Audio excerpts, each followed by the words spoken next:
Адам ізденген сайын логикасы дамып, қол жетпейтін дүниелерге құмарта бастайды. Соның бірі, егер айдың орнына өзге бір планета бізге көрінетін болса, қалай болар екен деген сұрақ. Күнделікті тіршілігімізде көріп жүрген күн мен ай сан ғасырдан бері біздің әлемнің бір бөлшегі болып кетті. Әрқайсысының өзіндік бір пайдасы бар. Кейде зардабын шегіп жатқан кездеріміз де болады. Сәл қиялға беріліп көрейік.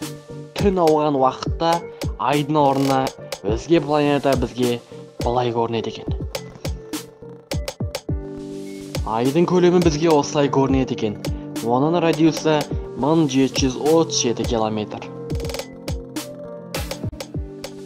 Меркурий планетасы айдың орнында осындай көрініс береді.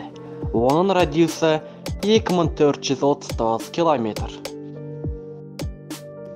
Көп зерттелген Марс планетасы түнде мынандай көрініс береді екен. Оның радиусы айдан едәуір үлкен. 3789 километр құрайтын ғаламшар қызғылт түс береді.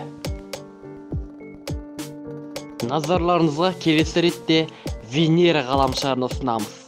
6051 километр радиусы бар планетаның өзін атмосфераның арқасында түннің өзінде керемет жарық береді.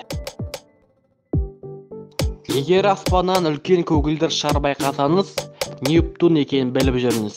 24764 километр радиусы бар ғаламшар өзінің ерекшелігін бірден байқатады. Ғаламдағы ең алып планета Юпитер. 71492 километр радиусы бар ғаламшар бізге көрінер болса, едәуір үлкен болып көрінетін еді. Мұзда алып саналатын Уран ғаламшарының радиусы 25559 километрді құрайды. Күн жүйесіндегі ең әдемі ғаламшар Сатурн болып есептелінеді. 60268 километр радиусты құрайтын планетаның диаметрі 250 километрді құрайды.